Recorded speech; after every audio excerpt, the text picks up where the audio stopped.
Today's reading is an excerpt from the introduction to the section on Goliath in Malcolm Gladwell's David and Goliath, Underdogs, Misfits, and the Art of Battling Giants. David and Goliath is a book about what happens when ordinary people confront giants. By giants, I mean powerful opponents of all kinds, from armies and mighty warriors to disability, misfortune, and oppression. Each chapter tells the story of a different person, famous or unknown, ordinary or brilliant, who has faced an outsized challenge and been forced to respond. Should I play by the rules or follow my instincts? Shall I persevere or give up? Should I strike or forgive? Through these stories, I want to explore two ideas. The first is that much of what we consider valuable in our world arises out of these kinds of lopsided conflicts because the act of facing overwhelming odds produces greatness and beauty. And second, that we consistently get these kinds of conflicts wrong. We misread them, we misinterpret them. Giants are not what we think they are. The same qualities that appear to give them strength are often the sources of great weakness. And the fact of being an underdog can change people in ways that we often fail to appreciate. It can open doors and create opportunities and educate and enlighten and make possible what might otherwise seem unthinkable. We need a better guide to facing giants, and there is no better place to start that journey than the epic confrontation between David and Goliath 3,000 years ago in the valley of Elah. When Goliath shouted out to the Israelites, he was asking for what was known as single combat. This was a common practice in the ancient world. Two sides in conflict would seek to avoid the heavy bloodshed of open battle by choosing one warrior to represent each in a duel. This is what Goliath was expecting, a warrior like himself to come forward for hand-to-hand combat. It never occurred to him that the battle would be fought on anything other than those terms, and he prepared accordingly. To protect himself against blows to the body, he wore an elaborate tunic made up of hundreds of overlapping bronze fish-like scales. It covered his arms and reached to his knees and probably weighed more than 100 pounds. He had bronze shin guards protecting his legs with attached bronze plates covering his feet. He wore a heavy metal helmet. He had 3 separate weapons, all optimized for close combat. He held a thrusting javelin made entirely of bronze, which was capable of penetrating a shield or even armor. He had a sword on his hip, and as his primary option, he carried a special kind of short-range spear with a metal shaft as thick as a weaver's beam. It had a cord attached to it and an elaborate set of weights that allowed it to be released with extraordinary force and accuracy.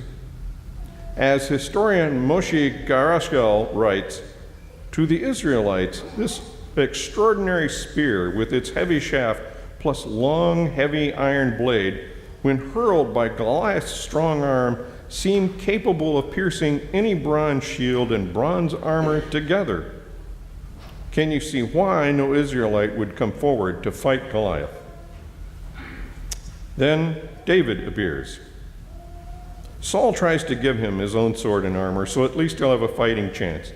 David refuses. I cannot walk in these, he says, for I am unused to it. Instead, he reaches down and picks up 5 smooth stones and puts them in his shoulder bag. Then he descends into the valley carrying his shepherd's staff. Goliath looks at the boy coming toward him and is insulted. He was expecting to do battle with a seasoned warrior. Instead, he sees a shepherd boy. A boy from one of the lowest of all professions who seems to want to use his shepherd's staff as a cudgel against Goliath's sword. Am I a dog, Goliath says, gesturing at the staff, that you should come to me with sticks? What happens next is a matter of legend. David puts one of his stones into the leather pouch of the sling and fires at Goliath's exposed forehead. Goliath falls stunned. David runs toward him, seizes the giant's sword, and cuts off his head. The Philistines see that their warrior has died, the biblical account reads, and they fled. The battle is won miraculously by an underdog who, by all expectations, should not have won at all. This is the way we have told one another the story over the many centuries since. It is how the phrase David and Goliath has come to be embedded in our language as a metaphor for improbable victory. And the problem with that version of the events is almost everything about it is wrong. So one of the many board books that we have in our house is called My Feminist ABC. You're not surprised we have this book, right? And it probably also won't surprise any of you to hear what the letter F stands for in that book. Any guesses? Feminist, yes, feminist. And what about C? Any guesses on C? Courage. Courage would be a good one, but it's not courage. I like courage better, actually. This is a less obvious one, at least in my mind. C is for challenge. Challenge. That's what the book says. And then it goes on to say on that same page, feminists defy expectations. Feminists defy expectations. What exactly does that mean? What are these expectations that feminists are out there defying? And where are these expectations coming from? No, I haven't actually asked the author of this board book what they were thinking with that sentence, but I imagine that those expectations that feminists are said to defy are those placed on women by society, or perhaps by the patriarchy. Perhaps it is the expectation that women are not as good at math, for example, or that we are not as strong as men. Or perhaps the expectation is something like women shouldn't be aggressive or competitive, or that we should know our place, which is probably not in a pulpit, right? Now, none of these expectations feel good or true to me. All of them are created by a society seeking to push women down, to exploit their labor, to make them seem less than. If these are the expectations that feminists are defying, then maybe we need to take a closer look at our expectations. Now, this is essentially what Malcolm Gladwell is saying when he tells us that we get the story of David and Goliath wrong. It's not so much about the facts of the story that are wrong, but rather the expectations that we bring to that story. For example, we bring to the story the expectation, our assumption, that the bigger, stronger person should win in single combat. That size and strength are the only factors that determine who comes out on top. Gladwell challenges this by explaining that David is actually using a very different technique, one that he has honed in his work as a shepherd, fending off lions and bears from the flock. David is not simply an unskilled shepherd, as we expect. He has different talents than Goliath. His sling is not a lowly weapon. It's meant to be deadly at a distance, actually giving him an advantage over his bigger and slower moving opponent, just as long as Goliath doesn't get too close. Our surface expectations tell us that Goliath should win, but when you dig deeper, you realize that David's actually got a huge advantage. just as long as he doesn't play by Goliath's rules. Gladwell's book is filled with stories like this of underdogs who don't play by the rules and so defy our societal expectations for them. Stories of those who just don't quite fit in and whose outsider status actually gives them the tools to succeed in ways that insiders would never have. Gladwell invites us to think outside that box, that expectation box, to question our very expectations. He tells us that what we've been taught to expect, what might seem obvious on the surface, is often not true at all.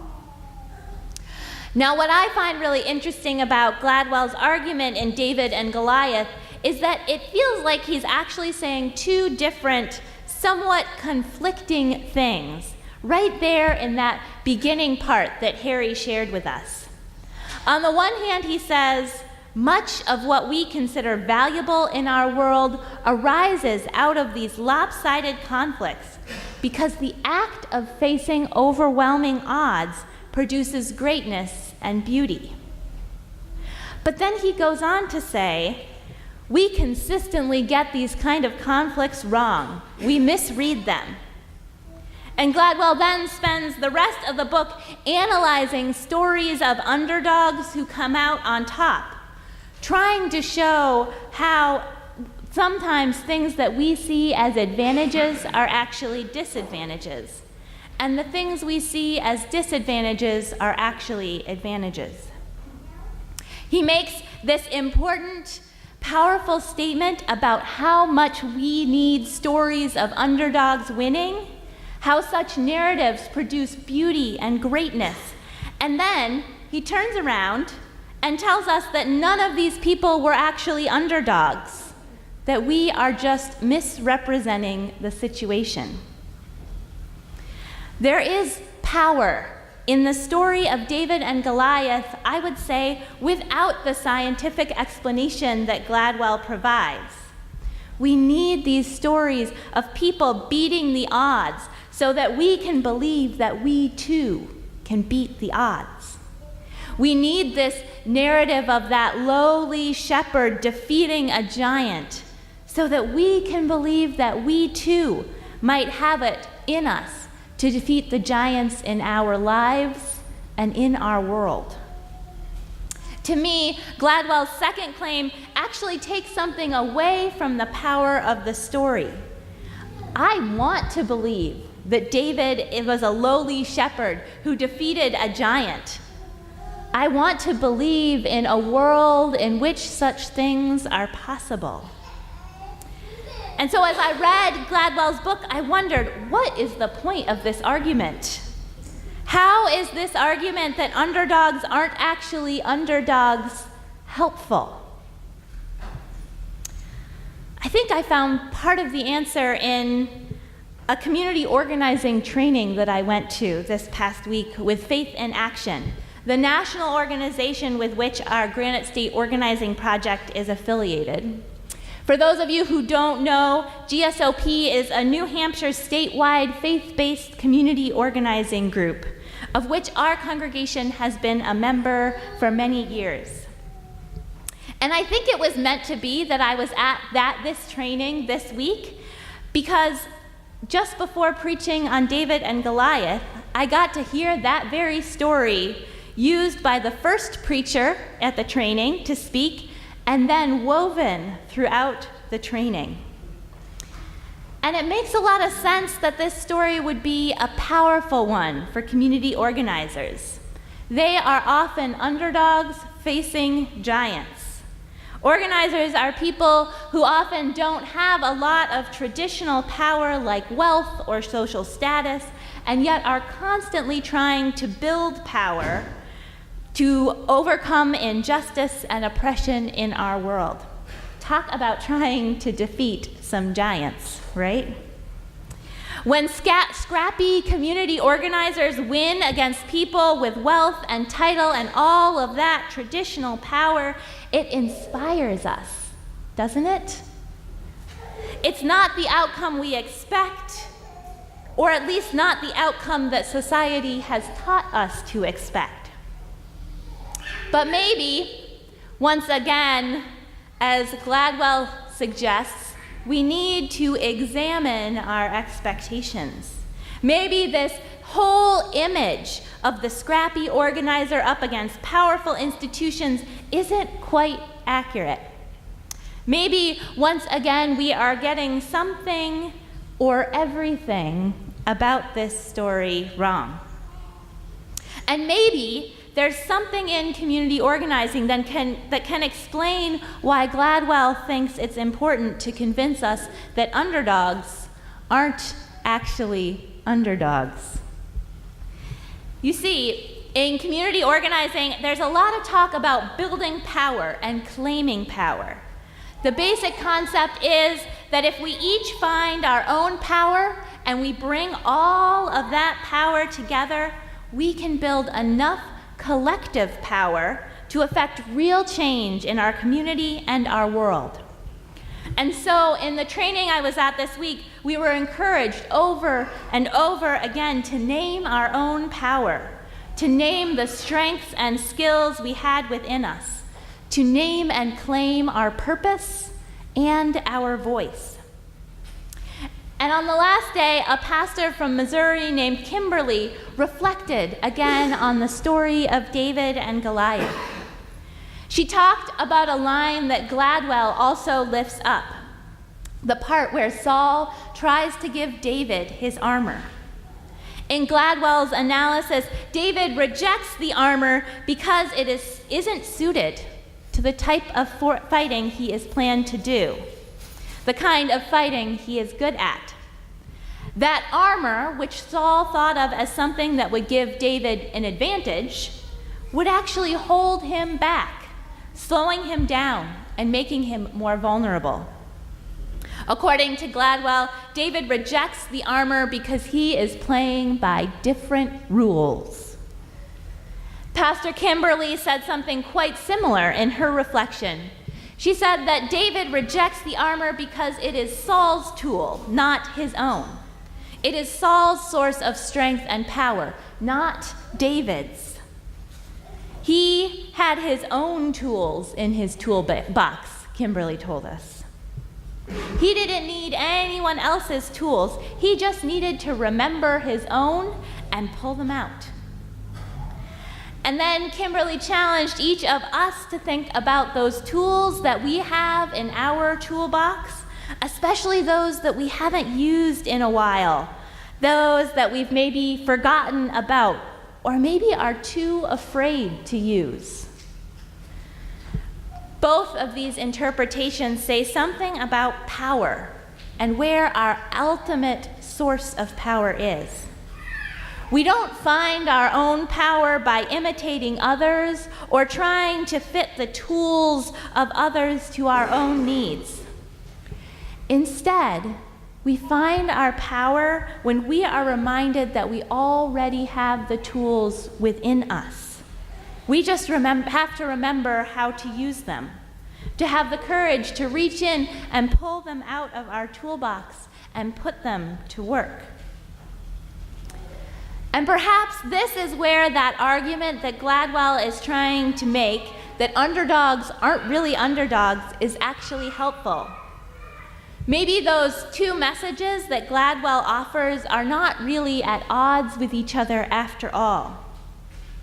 It is powerful to hear stories of people who defy expectations, people who defeat giants against all odds.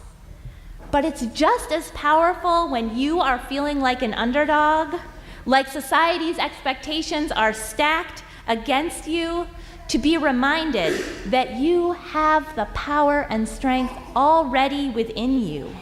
You have the tools you need to defeat giants. They just might not be what anyone else expected. If we are going to be battling giants, and we've got plenty of giants to battle in this moment in our world, we need to be rooted in our individual power, that which makes us who we are, that which gives us strength. We need to have the confidence that we do, in fact, have the tools we need, and that the most powerful tools often don't look like anything that those giants would ever expect. So I invite you to think, what are your tools? What are those tools within you that maybe you haven't used in a while? Maybe you haven't had the courage to find them, to use them, to pull them out. Where is it that you find your power?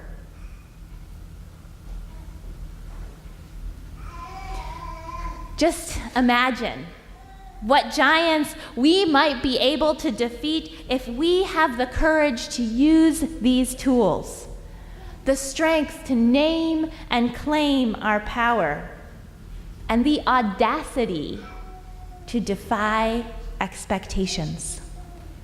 May it be so.